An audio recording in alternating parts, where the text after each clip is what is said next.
Fala pessoal, tudo bem?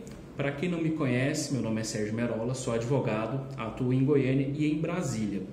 Já tem algum tempo que não faço vídeo, né? A gente estava num momento de transição da sede do escritório e estava tudo muito corrido.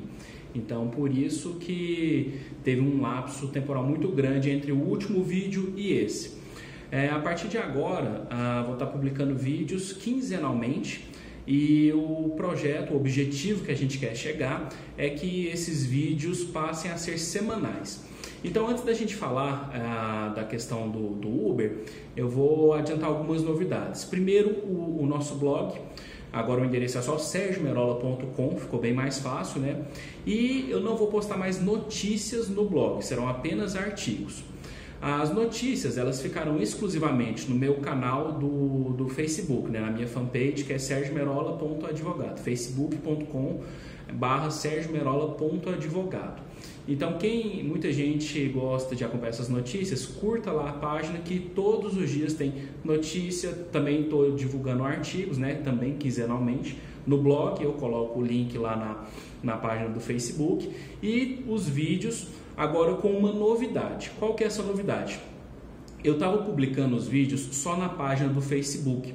Só que muitas pessoas queriam compartilhar o conteúdo, só que existem muitas pessoas que não possuem Facebook. Então, esse é o primeiro vídeo que também está indo para o YouTube. Todos os vídeos agora que forem disponibilizados no Facebook também vão para o YouTube. O endereço é o mesmo, Sérgio Merola Advogado, basta digitar lá e encontrar a nossa página, correto? No mais, a gente continua com os podcasts. Eu vou estar tirando os antigos e vou fazer postagens quinzenais também de podcasts. O blog anterior, ele tinha mais ou menos umas 70 postagens, tinha muita notícia interessante e eu vou deixá-lo no ar. Vou deixar o link aqui na descrição do vídeo, se for no Facebook ou no YouTube, o link vai estar aí na descrição do vídeo, correto? Agora, vamos falar do Uber. Essa questão que gerou muita polêmica. Eu participei semana retrasada. Eu participei de uma reunião do Instituto Goiano de Direito do Trabalho, onde vieram juristas, até 2 juízes do TRT da 18ª região daqui, né, de Goiás. E a questão era saber se realmente existe o vínculo de emprego entre o Uber e o motorista. Por que dessa polêmica? Eu até divulguei um artigo que teve uma repercussão bem grande no Jus Brasil, vou até deixar o link aqui, tá? Comentando bem superficialmente a questão por que o juiz de Belo Horizonte não havia concedido o reconhecimento de vínculo entre Uber e motorista. Basicamente foi pela não caracterização da subordinação jurídica. Uma semana depois desse artigo, da decisão, veio um outro juiz também de Belo Horizonte e reconheceu o vínculo entre Uber e motorista, condenando a Uber a indenizar as verbas trabalhistas em cerca de R$30 mil, salvo engano. A sentença foi bem extensa, quase 50 laudas, foram 47, quase certeza foram 47 laudas, e a discussão que a gente teve lá no Instituto Goiano de Direito do Trabalho foi justamente isso. Por que o juiz reconheceu o vínculo? Se aquele reconhecimento ele é um entendimento que deve prosperar futuramente. E, inclusive, uma situação engraçada. Quando saiu a sentença reconhecendo o vínculo, minha cunhada me mandou um WhatsApp na hora. Falou, você divulgou um artigo que não tinha vínculo e já reconheceu. Então, assim, para tentar ser o mais objetivo e claro possível, eu vou falar um pouco da relação de emprego. Hoje, para se caracterizar uma relação de emprego, nós temos 5 requisitos. O primeiro, o serviço deve ser prestado por pessoa física. Então, isso não resta nenhuma dúvida. O Uber, obviamente, é prestado o serviço por pessoa física e também tem que ter a pessoalidade. O que é a pessoalidade? A empresa, quando contrata o funcionário, ela contrata o funcionário pelas habilidades pessoais dele. Então, se você fica doente, você não pode mandar o seu irmão ir na empresa. Isso é a pessoalidade.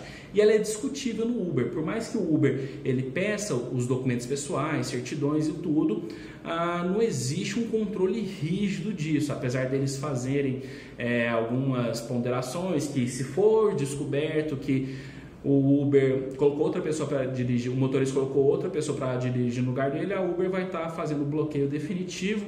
Só que, por exemplo, imagine um irmão gêmeo ou muito parecido, eu me pareço muito, inclusive com meu irmão.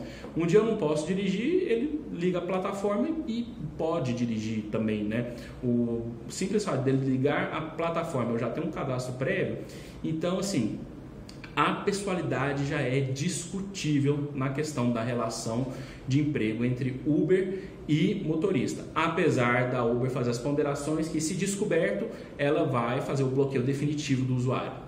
O outro requisito da relação de emprego é a não eventualidade. O que é não eventualidade? O serviço ele tem que ser prestado de maneira contínua, não é um serviço que você presta uma hora ou outra. Por exemplo, se eu preciso fazer uma reforma, uma manutenção no ar-condicionado, vou ligar para a empresa vai vir aqui e vai prestar o serviço dela para estar fazendo a manutenção no ar-condicionado. Então é um serviço não eventual, não é todo dia que eu preciso de que uma empresa venha aqui fazer manutenção no ar-condicionado. Por outro lado, uma secretária tem que vir todos os dias ao escritório, então é um serviço eventual. Sobre a não eventualidade no Uber, duas posições. A alegação na sentença era que o serviço é prestado por muito tempo e de maneira contínua, sempre a pessoa estava logada, fazendo suas corridas, então foi reconhecido que a não eventualidade, que a prestação era contínua. Só que a Uber ela não manda você ligar o aplicativo. Teve até algumas situações questionadas que, quando a pessoa fica algum tempo sem ligar o aplicativo, ela recebe e-mails, SMS, só que não existe aquela obrigação de ir, certo? Então foi reconhecido naquele momento que o trabalho era não eventual na sentença do juiz de Belo Horizonte e por conta do período que a pessoa trabalhou. Só que a pessoa é livre para fazer o horário dela. Inclusive, ela ganhou muitas horas extras no sentido de que o trabalho era muito maior do que 8 horas diárias, inclusive com adicional noturno. Então, assim, é uma questão bem questionável e o nosso entendimento é de que esse fator, por estar só na mão do motorista, é um trabalho que o motorista pode trabalhar eventualmente ou de maneira não eventual, certo?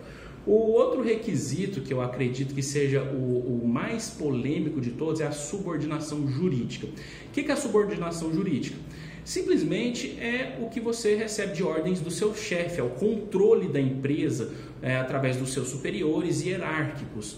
Então, para fazer alusão a esse requisito, o juiz lá de Belo Horizonte, ele começou fazendo um histórico sobre os meios de trabalho, falou do Fordismo, do Toyotismo, e agora falou que a gente está no momento uberização, ele usou esse termo, né, uberização. Assim, eu particularmente entendo que forçou um pouco a barra. Foi até o entendimento dos juízes que participaram lá da palestra, que ele forçou muito a barra nesse sentido. Porque se você tem um emprego formal, não cabe a você optar por faltar ou não. Você tem lá a sua carga, como suponhamos, segunda a sexta, das 8 às 18, com 2 horas de almoço.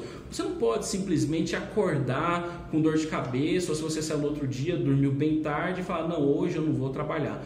Você pode até deixar de ir ao seu trabalho, mas vai ter consequências esse ato seu. E não é o que ocorre no Uber. O Uber, ele pode muito bem, o motorista do Uber, ele pode muito bem desligar o aplicativo, fazer o seu horário. E foi muito defendido a questão que existe o controle dos usuários da empresa, do aplicativo, que dão as 5 estrelas, 4 estrelas, se não tiver um requisito mínimo de qualidade, isso daí pode gerar o descredenciamento, só que não é uma subordinação jurídica. Por quê? Vamos supor, eu estou em Goiânia e tenho que fazer algumas diligências em São Paulo. É muito mais barato, inclusive é comum na advocacia, fazer uma contratação de um advogado correspondente para fazer a diligência lá em São Paulo do que eu ir me dirigir até São Paulo e fazer isso. Agora vamos supor que eu tenho um parceiro frequente, que eu sempre passo as diligências para ele estar fazendo, remunero por isso, e ele começa a faltar com zelo, ou entrega o serviço errado, ou nunca pode me atender. É normal eu procurar outro parceiro, e nem por isso eu tenho um vínculo de emprego com ele. E a mesma coisa na Uber. A Uber tem a questão da forma de prestar o serviço, a questão da avaliação do usuário, só que isso, a Uber ela não significa que ela é o chefe do motorista. entendeu? Ela dá as recomendações, que tem que ter água, tem que ter balinha, tem que o Uber Black usar terno, tem que usar gravata, usar rádio neutra, deixar numa rádio neutra, ar-condicionado sempre ligado. Só que isso são recomendações, então assim, é uma recomendação da prestação do serviço. Então, o nosso entendimento, bem como a maioria dos palestrantes lá do Instituto Goiano de Direito do Trabalho, entendem que não há subordinação jurídica sobre o Uber, entre o Uber e o motorista. Existe sim as avaliações, só que isso não é uma subordinação jurídica. Até um dos juízes que estava palestrando, ele falou que a irmã dele é Uber e que o dia que ela quiser, o dia que ela quer, ela desliga o aplicativo, viaja. Então assim, a subordinação jurídica não existe, porque se fosse uma empresa e ela não tivesse de férias, ela ia ser penalizada pela não ida ao emprego, inclusive podendo ser demitida por justa causa, se chegasse a 30 dias corridos, enfim, não é o foco aqui desse vídeo. E por último, a gente tem a onerosidade como requisito para reconhecimento da relação de emprego. E também é um fator questionável, porque o Uber ele retém 25% do pagamento. Agora a questão é, será que é o Uber que está remunerando o motorista em 75% ou será que é o motorista que está remunerando o Uber em 25%? Então é muito questionável, porque numa relação de emprego, o seu chefe não vai te dar um salário de 75% da receita dele. Suponhamos que você levou uma receita de R$1.000, de R$10.000, ele não vai te pagar 7.500. Então assim, é muito questionável a questão da onerosidade, se é o Uber que está remunerando o aplicativo ou se é o aplicativo que está recebendo a remuneração do Uber. Então, o nosso entendimento é que não existe a relação de emprego entre Uber e motorista. A Uber chegou a fazer um acordo, se eu não me engano, de R$21.000 numa ação para não ter o julgamento em segunda instância lá em Belo Horizonte. E nós entendemos que mesmo que viesse a ter esse julgamento, seria pelo não reconhecimento do vínculo de emprego.